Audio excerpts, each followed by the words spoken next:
Morning. I was reflecting over the weekend, which is something we hear all the time, that there are two things that the Bible speaks about that causes people to perish, and none of them is Satan. I think sometimes we give Satan too much power over our lives. So the Bible speaks about the lack of knowledge and the lack of a vision. And you will see in society, most of us, we just grow up, we go to work, we get paid, we do little things based on how the money can stretch, and that is how we live. But I remember talking to one of my co-workers, and he was pointing out and saying, listen, you don't work for anybody but yourself, You happen to partner with different people to accomplish your goals and your visions. So when he told me that, I said, a serious something. I didn't look on it that way. I just believe you just need to go to work. The thing is, you have to partner with somebody who almost have a similar vision like you, so that mutual relationship will cause you to achieve your goals and the company to achieve their goals. You will notice that when you don't have a vision or a goal, you help other people achieve theirs. So that was something that I said, Jano, I was looking on it that me I work for so and so. You don't work for anybody but yourself. You work with this partner because this partner is helping you to achieve your goals. So there are instances where you're in a partnership, that is your employer, and you're not achieving anything, nothing now come out of it. You're more disturbed and frustrated and tormented at the end of the month, especially when pay come, because you're putting so much effort and the partnership now pay you how you expected. What I am saying to you, start appreciating the partnership or find another partner, because if it is not bringing you where you want to go, then you're in the wrong partnership. And also in terms of visioning, are you looking to where you want to be in the next 5 years, 10 years? Where are you now in that process? If it is that you say, all right, I want to, in the next 5 years, I want to move from New Kingston to Halfway Tree. All right, so for year one, me I go walk go Devon House. For year two, me I go walk go Winchester. For year three, me can stay at Winchester a little bit and do XYZ. And year four, that is how you have to plan it, so that when year five comes, you will be in Halfway Tree. But you can't just have in your back of your head, say, me I go Halfway Tree, and that is it. And you just work. You don't know where you are at any point in time. So you don't know when you reach, if you even reach. So a lot of us sometimes need to just take the time, sit down and kind of vision a little. How will you get there? That is the other thing. How will you get to Halfway Tree? Will your partnership, will the job that you have now allow you to reach to Halfway Tree in the next 5 years? Sometimes no. And that is where you see other people probably start a little business on the side. So them sell either products or they offer a service to help make up some of those money, so that in the next 5 years, if you say you have to go reach Halfway Tree, what if by you reach year 3 you have to buy a little bicycle, or year 3 you say, all right, you can buy a car to help you. You have to know how you plan to get to there, you understand? And each year you need to be assessing, where am I, how far have I reached, have I even left the home base, am I close to Halfway Tree, am I closer than I had planned? So those are some of the ways your vision, so that you can reach your destination. But if you are not preparing and planning, then you will be automatically taken wherever the sea go. Basically, that is where you will be going as well. And most times, whenever you left things to free will, it does not carry you in the right direction. Most of the times it carry you somewhere else, and you don't even know how me end up here. So then you also have the lack of knowledge. Sometimes you don't know, sometimes you don't know that you don't know too. So that is another issue.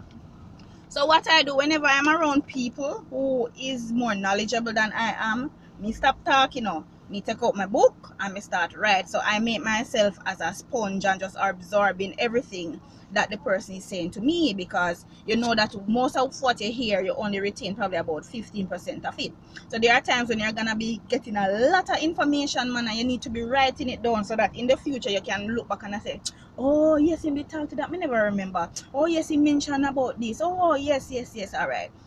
So those are ways. Once you're around people who have more knowledge than you, just be quiet, listen, write, whatever you need to do, capture as much information as you can. And what I realize with people, we know that we don't have the knowledge, but we're not reading books to be educated. We're not going to seminars or conferences that can help us. We're not being around company who can help us. We just sit down and procrastinate, and we talk and we do this, and you complain about this problem and you complain about that problem. But whatever you focus on magnifies Whatever you focus on magnifies and multiplies. So if it is that you're focusing on a problem, you will realize that you start seeing more problems, and then it will look like your life just full of problems. When that is not the case, you just choose to focus on your problems. So in terms of knowledge, see how you can get more knowledge. If you believe that you don't have enough knowledge, because me not have enough financial knowledge, so I am always hungry, I'm always passionate, I always want to learn so much more about financial management, because I think that is a very, very important area of most person's life. So I am very passionate about that. So I'm always buying books, I'm always doing that. I want to learn about being a woman in society, a wife, so I always find things that can educate me some more like that. So I'll buy books, even fervent prayer, how to be a Christian woman, a Christian wife in this society. So I find things that can help me to grow that way. So if it is that you know that you're lacking in an area, how do you plan to bridge that gap? Because it is not Satan. It's because we don't sit down and vision and plan our lives. It is because we are not taking the time out to learn even the Bible. Most of us Christians don't take the time out to read the Bible and apply it to our lives. Look at Peter. When Peter stepped out on the water, he was basically building knowledge, because him say, all right, if I step out on the water and I don't sink, that means the next time I can do it again, and that increases your faith. So each time you learn something and apply it and it work, you have learned it, and you move on to the next level, and you move on and you keep growing. But a lot of us, we now come out, we like to be in the comfort zone, because you feel that you are protected and you are safe. But you need to step out of the boat sometime and be uncomfortable. And I'm going to try and share a quick testimony. I remember, I think it was last year, I always listen to TBC, Tarrant Baptist Church. It's a Christian station. I'm always listening to them because they talk about marriage, they talk about family life, they talk about church ministry. They're always talking about things that I can learn from. Right now they're talking about the needs and how Jamaicans will not be able to access certain things, yet still the tourists then will able to access. You want to know the story about needs and so on. So right now they're talking about that. So I'm learning a lot of information. So what they do is have a radiothon at the start of every year to try and raise funds to continue their ministry. No, I am benefiting from that, and the information that I'm learning, I'm passing on to a lot of other people. Anyway, so the radiothon is like a charity something, so people call in and donate and this and that. So the previous years I've given, but I was convicted last year, to contribute to this thing, because they are doing a great work. So I didn't have the cash at the time. Most of my faith, man, I just crazy faith. I did not have the cash at the time as usual, but God bless my credit card. So I was convicted. I'm thinking, how much do I need to give to this thing? That is a sacrificial giving. I mean, I know, and at the back of my head, I say, all right, I can probably put $120,000. God will bring back that $20,000 from wherever. Anyway, I was convicted a day, so I just take up the car key, go down there with my credit card, and I go to them and I say, swipe the card. Take off 100,000 off of the card there. Quick, because you don't want to change your mind. You understand? Me tell you, I'm crazy somewhere, you know. So they swiped. 100,000 never go through, so they swipe 50, and then the back of me I say, yes man, probably God no want me swipe 1,000, 100,000, so 50. So me say no, swipe it a second time. So they swipe it 2 times and take off the $50,000. In the back of my head, I say, when me I go get back the money, I can't pay not so much.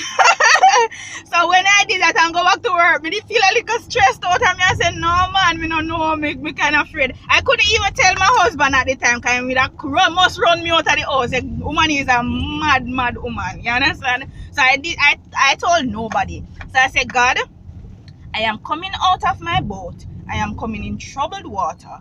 I want to see how you, with your faithfulness, and you cannot lie to me, will replace the money on my credit card, because you know, say credit card, you have to pay your bill in full and on time. And God, me know say you would not want me to incur any additional interest, to be paying any late fee, to be paying any over the limit fee, because me did spend on it already, and I'm doing this for you. So me a wait, that was probably like the Monday. And me a wait, and me not tell anybody, and me a pray, and me not tell anybody. And I think I was sharing it with my friends in the car, and then we are laugh. Me a dead with laugh, because me I said, Jano, you know, you're an idiot. Anyway, about the Thursday or so on, I had a red living before. and that I was to give to my brother, but he came for it one at the time, and by the time he reached Spanish Town, the car shut off and start. There was some engine issues, so we had to basically go back for the car and draw it come back to Old Harbour. So the car was parked around the back. Basically, I lose its value and something till me I say we have to go just call scrap metal for the car, because the money you go spend to fix it better you buy a new car. Anyway, some men came and was looking at some stuff around the back. Unfortunately, one of the person who came saw the car and asked if we sell the car. And me say, of course we sell the car. And he paid $70,000 for the car. Remember, it was in a state where a scrap yard it did not going on. He paid $70,000 for the car and bring the cash the following day, which was the Friday, so me not reach a week yet.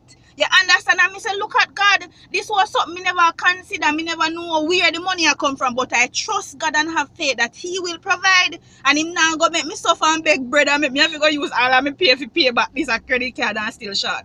So the man came, them draw with the car. I couldn't drive or anything. Them draw with the car. And him carried, I think a 76 is like. It's 76,000 he brought the following day. And me just kindly take it and me put back on my credit card. And me say, God, me still not tell nobody yet until me put back the 100,000 on my card. And I saw where I think 2 other persons did owe me some money for a long time. And they brought the money and I put back the 100,000 on my credit card. And then me got tell Umrah, my husband, say, listen, BS, me have something to share with you. Me have something to share with you. And I pure excitement and he not stop laugh after me and I look at me so weird. You know, me are dead. But I did that, stepping out of my boat in troubled, stormy waters, and God came through. So you know, say next time me have any issue like that, I'm gonna do it with all the faith, and I'm gonna do it with knowing that God will come through for us. So I think sometimes we need to do that to kind of build up with knowledge base. You understand? You have to test God. You understand? And see Him come through with small things. That is only when you are gonna be able to test Him with bigger things. But if you have never tried God and tested God, you don't know the potential. It's like you have a can of open up. If you have not done that, trust me, I'm not gonna come through for you them way there. You understand? And you're not gonna experience a miracle living a comfortable life. A lot of us try to be comfortable, and I'm not gonna do this because that whatever. You understand? There are times you need to step out of your boat where you can't see your way forward, but you trust God and know say if Him not teach you if you swim, He's gonna provide the boat for you. God is not gonna show you a miracle in your comfortable life. You have to step out. We kind of gone over, but I just wanted to share that testimony with somebody that you have to step out into troubled water, into uncomfort. Step out sometime where you look like you may drown, but God is gonna come through in that time. You're not gonna get no miracle in no comfortable life. You can only have a testimony when you go through a test. So those are some of the things that I do. So just brave up and try God. Try Him. Me tell people, test God. Have you tested God yourself? Don't hear, say, or whatever, and don't look on some Christians. Test God for yourself. And me have enough test with God with no say, Him cannot tell no lie. And me tell you no say, if Him tell no lie, or do anything, if any Him word Him not commit on that He said He will do, I will be the first to come back and say, you know, say, me do this do, and it never work out. I will be the first. So I'm encouraging somebody today, step out of your boat. You look very uncomfortable, but step out of your boat.